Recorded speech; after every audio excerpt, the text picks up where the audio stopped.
35 ریال کا پنکھا دے کے بھی اللہ پہ احسان کر رہے، اپنا نام لگوا رہے اس پہ. حدیث میں آتا ہے ایک شخص قیامت کے دن آئے گا، اس کی نیکیوں کے انبار میں کھجوروں کا ڈھیر ہوگا. وہ کہے گا اللہ اتنی کھجوریں میں نے زندگی میں کبھی دیکھی بھی نہیں، تیرے نام پہ کیسے دیتا؟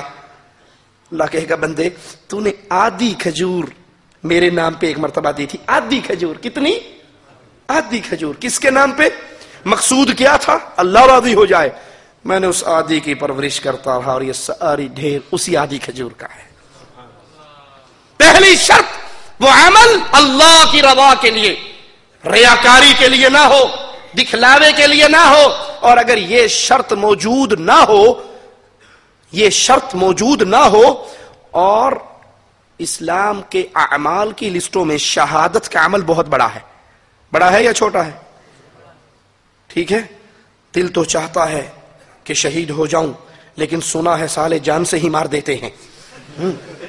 یہ شہادت کا عمل بہت مشکل کام ہے. اپنی جان کو خود مروانے کے لیے لے کے جانا کہ مارو مجھے گولی، میں اللہ کے نام پہ مرنا چاہتا ہوں.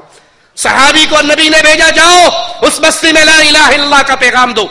اس بستی کے چوک میں پہنچے، کہا لوگوں مجھے پناہ دو، میں اللہ کا پیغام، رسول کا پیغام لے کر آیا ہوں، اور وہ پیغام یہ ہے قولوا لا الہ الا اللہ، لا الہ الا اللہ پڑھ لو فلاح پا جاؤ گے. پیچھے سے ایک مشرک آیا، اس نے نیزے کا وار کیا، نیزہ اس صحابی کی چھاتی کو چیر کے نکل گیا. اب چھاتی چیری گئی، نیزہ باہر نکلا، یہ موت کے منہ میں جانے والا ہے. زبان سے جملے نکلتے ہیں فزت برب الکعبہ، کعبے کے رب کی قسم میں کامیاب ہو گیا ہوں. بیوی بیوہ، بچے یتیم، کاروبار برباد، دنیا ختم، موت کے منہ میں چلا گیا اور کہہ رہا رب محمد کی قسم، کعبے کے رب کی قسم میں کامیاب ہو گیا. اور یہ کامیابی کیا ہے؟ دنیا کے ختم ہو کر جنت کے سودے کی کامیابی ہے. اللہ ہمیں جب بھی موت دینا شہادت کی موت دینا، تیری توحید کا پیغام دیتے ہوئے اس دنیا سے کفار کے ہاتھوں سے موت کا جام پیتے ہوئے تیرے دربار میں پیش ہوں.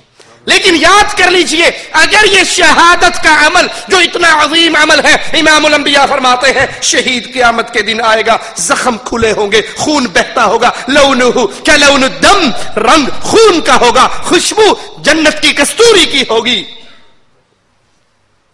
لیکن مالک کہے گا کیا کر کے آیا؟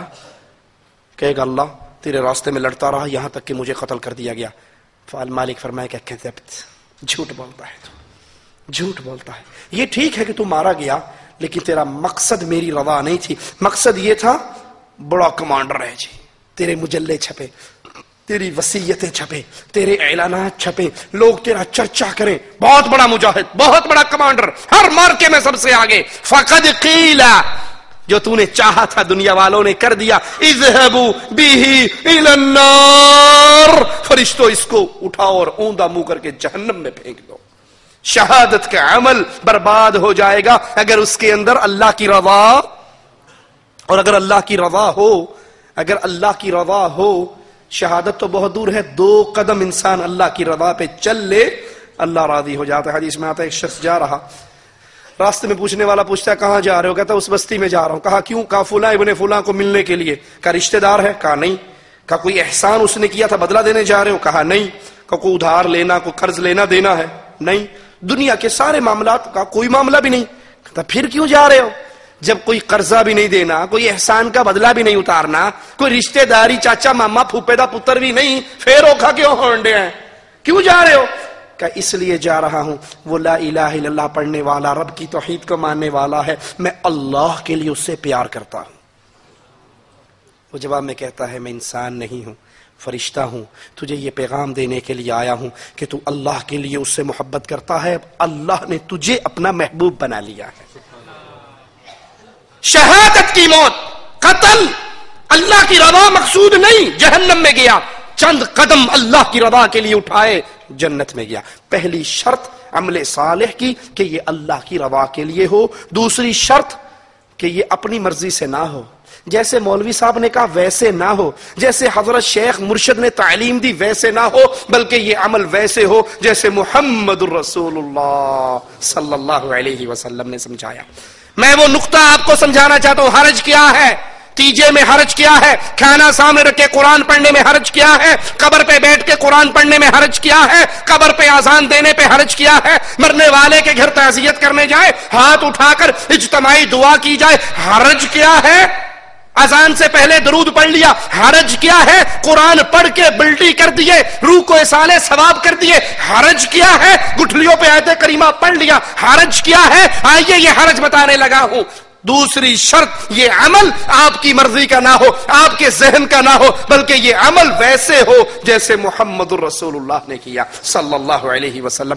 حرج یہ ہے، اگر یہ اچھا کام ہوتا نبی بتا کر جاتے، اگر یہ اچھا کام ہوتا تو نبی بتا کر جاتے۔ لوگوں، اگر انسان اپنی مرضی سے کوئی کام کرے، اس پر نبی کی مہر نہ لگی ہو، وہ بندہ توصیف الرحمان نہیں، آپ نہیں، کوئی اور بندہ نہیں۔ اگر اپنی مرضی سے حدیث رسول کے خلاف مہر رسالت کے بغیر عمل کرنے والا صحابی رسول بھی ہو تو اللہ قبول۔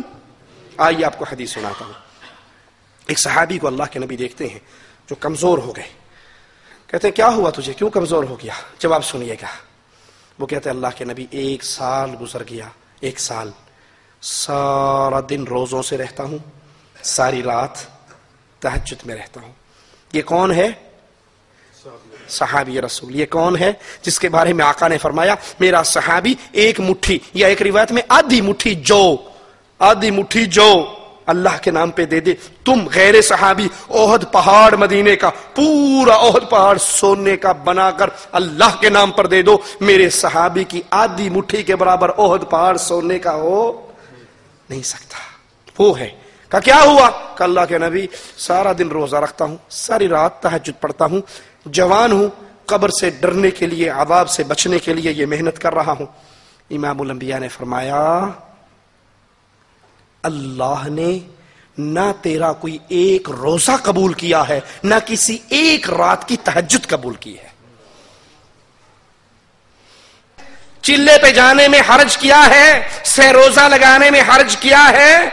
حرج یہ ہے اگر یہ دین کا کام ہوتا محمد کریم چھپاتے نہ، بتا کر جاتے۔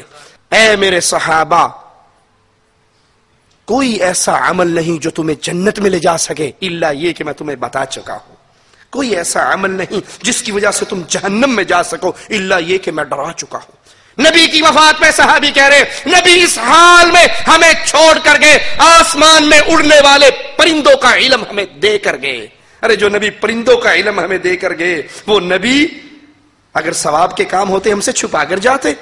صحابی نے کہا اللہ کے نبی میں تو قبر کے عذاب سے ڈرنے کی وجہ پر اتنی محنت کر رہا ہوں۔ فرمایا تیری ساری نمازیں، تیرے سارے روزے برباد۔ کہا نبی وجہ کیا ہے؟ یہ عمل صحابی کا ہے، یہ سوچ صحابی کی ہے، یہ فکر صحابی کی ہے۔ کہا ٹھیک ہے صحابی کی تو ہے، لیکن اس پر محمد کی مہر نہیں لگی ہوئی۔ آئیے ایک اور حدیث سنو۔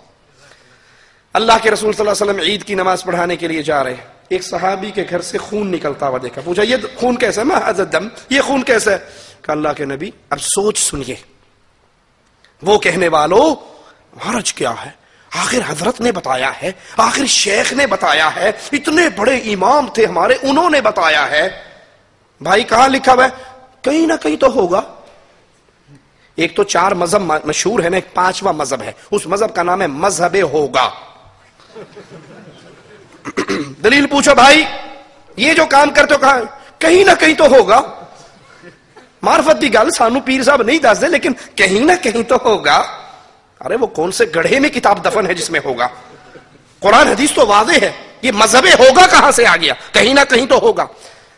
آپ نے پوچھا یہ خون کیسا ہے؟ صحابی کہتے ہیں اللہ کے نبی صلی اللہ علیہ وسلم میں نے سوچا ہم قربانی کرنے کے بعد جب نماز پڑھ کر آتے ہیں پھر قربانی کرتے ہیں، گوشت بناتے ہیں، فقیروں میں پہنچاتے ہیں، تاخیر ہو جاتی ہے، آج کیوں نہ میں قربانی نماز سے پہلے کر لوں۔ کس نے سوچا؟ صحابی نے، مولوی پیر فقیر کی بات نہیں، صحابی نے۔ آج کیوں نہ قربانی نماز سے پہلے کر لوں، گوشت ریڈی ہو، تیار ہو، ہم نماز پڑھ کے آئیں، گوشت پہلے سے تیار ہو اور آتے فقیروں میں بٹ جائے، سب سے پہلے غریب کے منہ میں لقمہ میری قربانی کے گوشت کا جائے۔ اللہ کے لیے پوچھتا ہوں سوچ اچھی یا گندی؟ اچھی۔ سوچ عام آدمی کی یا صحابی رسول کی؟ او لوگو اللہ کے لیے دین کے بارے میں غیرت کھاؤ. صحابی کی سوچ بھی دین نہیں بن سکتی اگر محمد کی